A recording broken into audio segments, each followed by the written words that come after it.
സപ്തഭാഷാ സംഗമഭൂമിയായ കാസർഗോട്ടെ പ്രശസ്തമായ മധൂർ ശ്രീ മദനന്തേശ്വര സിദ്ധിവിനായക ക്ഷേത്രത്തിൽ നവീകരണ അഷ്ടബന്ധ ബ്രഹ്മകലശാഭിഷേകവും മൂടപ്പ സേവയും നടക്കും. 13 ദിവസങ്ങളിലായി നടക്കുന്ന ചടങ്ങുകൾ വരുന്ന 7-ാം തീയതി പൂർത്തിയാകും.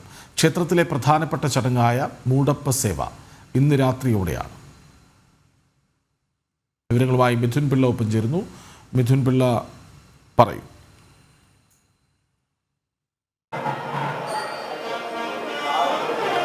കൃഷ്ണരാജ്, ഞാൻ കാസർഗോഡ് ജില്ലയിലെ പേരുകേട്ട സിദ്ധിവിനായക ക്ഷേത്രത്തിലാണ്, മധൂരിലെ സിദ്ധിവിനായക ക്ഷേത്രത്തിലാണ് നിൽക്കുന്നത്. വലിയ ഉത്സവ ലഹരിയിൽ തന്നെയാണ് ഇവിടം എന്ന് പറയേണ്ടി വരും. അത്രയേറെ സന്തോഷത്തിലാണ് ഇവിടുത്തെ നാടും നാട്ടുകാരും ഒക്കെ തന്നെ. ഏതാണ്ട് 14 ദിവസത്തോളം നീണ്ടു നിൽക്കുന്ന ഒരു മഹോത്സവത്തെ വരവേറ്റുകൊണ്ടിരിക്കുകയാണ് ഈ ക്ഷേത്രം. ചരിത്രപരമായും വിശ്വാസപരമായും ഏറെ പ്രത്യേകതകളുള്ള മധൂരിലെ മദനന്തേശ്വര സിദ്ധിവിനായക ക്ഷേത്രം.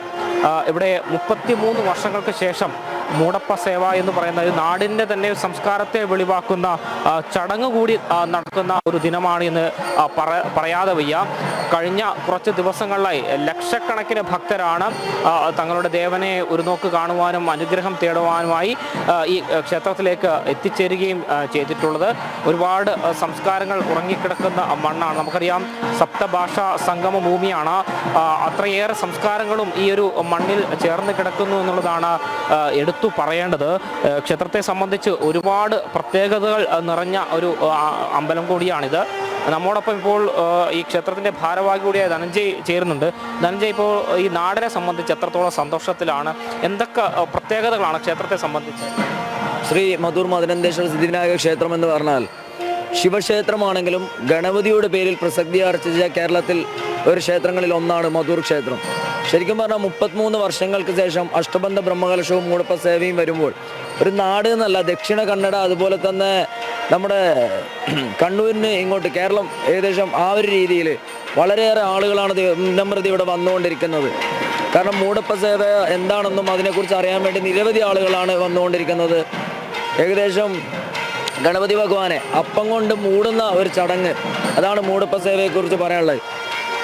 16 മുടി അരി എന്നാണ് പറയുക. ആ 16 മുടി അരി കൊണ്ട് ഗണപതി ഭഗവാനെ ശയനം നടത്തുന്ന സമയത്താണ് മൂടപ്പ സേവയുടെ ആരംഭം. ആ സമയത്ത് ഗണപതി ഭഗവാനെ അപ്പം കൊണ്ട് മൂടി ശയനം നടത്തുകയും അതിൻ്റെ പിറ്റേ ദിവസം രാവിലെ നട തുറക്കുന്ന സമയത്ത് ഭക്തജനങ്ങൾക്ക് ഗണപതി ഭഗവാനെ കാണാൻ സാധിക്കുക അപ്പത്തിൽ മൂടിയ ഗണപതി ഭഗവാനായിട്ടാണ്. പിന്നീട് ആ അപ്പം തന്ന ഭക്തജനങ്ങൾക്ക് വിതരണം ചെയ്യുകയും ചെയ്യും. അതാണ് ഇവിടെ മൂടപ്പ സേവയുടെ പ്രധാന ചടങ്ങുകളായിട്ട് വരുന്നുള്ളത്. 33 വർഷത്തിന് ശേഷമാണല്ലോ ഈ ചടങ്ങ് നടക്കുമ്പോൾ. അപ്പോൾ അത്രത്തോളം പ്രത്യേകതയുണ്ട് ആ ചടങ്ങിനെ സംബന്ധിച്ച്. അതാണ് നമ്മളെ സംബന്ധിച്ചിടത്തോളം ഇത് ആദ്യത്തെ ഒരു അനുഭവമാണ്. കാരണം കഴിഞ്ഞ മൂടപ്പ സേവക്കൊക്കെ നമ്മൾ സത്യം പറഞ്ഞാൽ ഒരു 6 മാസമുള്ള കുട്ടിയായിരുന്നു ഞാൻ. അതുപോലെ തന്നെയാണ് നാട്ടിലെ പലരും. കാരണം നമുക്ക് ജീവിതത്തിൽ ഒരിക്കൽ മാത്രം കിട്ടുന്ന സൗഭാഗ്യങ്ങളിൽ ഒന്നാണ് ഈ മൂടപ്പ സേവ പറഞ്ഞാൽ. അതിനുവേണ്ടി കുറേ ദിവസങ്ങളായിട്ട് നിരവധി ഭാഗങ്ങളിൽ നിന്ന് ആളുകൾ വരുന്ന സമയത്ത് അരി, നമ്മുടെ ഈ ഭാഗത്ത് അരി, നമ്മുടെ നെല്ലിൻ്റെ ഇതുണ്ടാവും, പുല്ലില്ലേ, അതിൽ അരി നിറച്ചും ആണ് മുടി അരി ഉണ്ടാക്കുക. അങ്ങനെ നിരവധി ആളുകളാണ് ഈ ക്ഷേത്രത്തിലേക്ക് ആ സേവ സമർപ്പിച്ചുകൊണ്ടിരിക്കുന്നത്. ഈ മൂടപ്പ സേവക്കുള്ള മാത്രം അരി സമർപ്പിച്ചുകൊണ്ടിരിക്കുന്നത്. അതുപോലെ തന്നെ കരിമ്പ്, അതുപോലെ തന്നെ വെള്ളം, ഈ മൂടപ്പ സേവക്ക് അനുബന്ധമായ സാധനങ്ങൾ നിരവധി കുറേ ദിവസങ്ങൾക്ക് മുന്നേ തന്നെ ആളുകൾ ഇവിടെ സമർപ്പണം ചെയ്യാൻ തുടങ്ങിയിട്ടുണ്ട്. ഈ ക്ഷേത്രത്തെ സംബന്ധിച്ച് വലിയ പ്രാധാന്യമുണ്ടല്ലോ. ഈ ക്ഷേത്രത്തിൻ്റെ തുടക്കം എങ്ങനെയാണ് ഈ ക്ഷേത്രമായി പരിണമിച്ചതെന്നടക്കം വലിയ കഥകൾ, വലിയൊരു ചരിത്രം തന്നെ പറയുന്നുണ്ട്. ആ ഒരു ക്ഷേത്രം ശരിക്കും പറഞ്ഞാൽ മധുർ എന്ന് പറയുന്ന ഒരു സ്ത്രീ ഇവിടുത്തെ മൂലസ്ഥാനമായ ഉളിയത്തടുക്കയിൽ പുല്ലരിയുന്ന സമയത്ത് അവിടെ ഒരു കല്ലിൽ കത്തി കൊള്ളുകയും അതിൽ നിന്ന് രക്തം വരികയും ചെയ്തു. ആ സമയത്ത് നമ്മുടെ ഈ സീമയിലെ രാജാവായിരുന്ന മായിപ്പാടി രാജവംശത്തിലെ രാജാവിനോട് പോയി ഈ കാര്യം പറഞ്ഞ സമയത്ത് ആ കല്ലിൻ്റെ ചൈതന്യം മനസ്സിലാക്കി അതിൽ ശിവചൈതന്യമുണ്ട് എന്ന് കണ്ടെത്തുകയും നമ്മളിപ്പോൾ ഈ നിൽക്കുന്ന ക്ഷേത്ര പരിസരത്ത് ഒരു പശുവും പുലിക്കുട്ടിയും ഒരുമിച്ച് കളിക്കുന്നതായി കണ്ടു. അങ്ങനെ ഈ സ്ഥലം അതിനുവേണ്ടി തിരഞ്ഞെടുക്കുകയും അങ്ങനെയാണ് ഇവിടെ ശിവപ്രതിഷ്ഠ നടത്തുകയെന്നാണ്.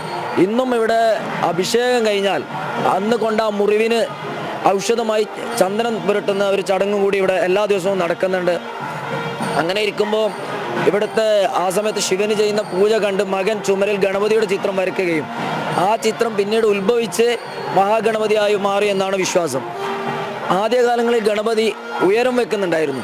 അതിന് ഉയരം വെക്കുന്നത് കണ്ട് തന്ത്രി ശ്രേഷ്ഠന്മാർ അതിന് പരിഹാരം കണ്ടതിന് ശേഷം ഗണപതി ഉയരം വെക്കുന്നത് നിർത്തുകയും മറിച്ച് തടി വെക്കാൻ തുടങ്ങുകയും ചെയ്തു എന്നുള്ളതാണ് ഐതിഹ്യം. അതുകൊണ്ട് തന്നെ ഇവിടുത്തെ നാട്ടുകാർ തുളുവിൽ ബൊഡ്ഡജ്ജ എന്നാണ് ഗണപതിയെ വിളിക്കാറ്. ബൊഡ്ഡജ്ജ വെച്ചാൽ തടിച്ച ആളെന്നാണ് അർത്ഥം. അങ്ങനെ ബൊഡ്ഡജ്ജ എന്നാണ് സ്നേഹപൂർവ്വം ഈ നാട്ടുകാർ മഹാഗണപതിയെ വിളിക്കാറ്.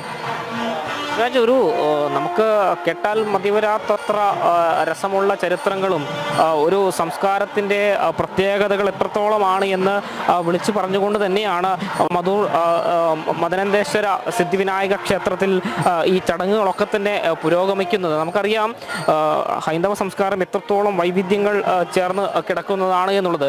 അതിൻ്റെ ഏറ്റവും ശക്തമായ ഒരു ദൃഷ്ടാന്തം തന്നെയാണ് നമുക്ക് ഈ ഒരു ക്ഷേത്രത്തിൽ നിന്ന് കാണാൻ വേണ്ടി സാധിക്കുക. തന്നെ കൗതുകമുള്ളത്, കാണാൻ തോന്നിപ്പിക്കുന്നത് അതാണ് ഈ ക്ഷേത്രത്തിൻ്റെ വിശേഷങ്ങൾ എന്നുറപ്പാണ്. അത് ആ പ്രതികരണങ്ങളിൽ പ്രകടവുമാണ്. മിഥുൻ പിള്ളയാണ് വിവരങ്ങൾ നൽകി.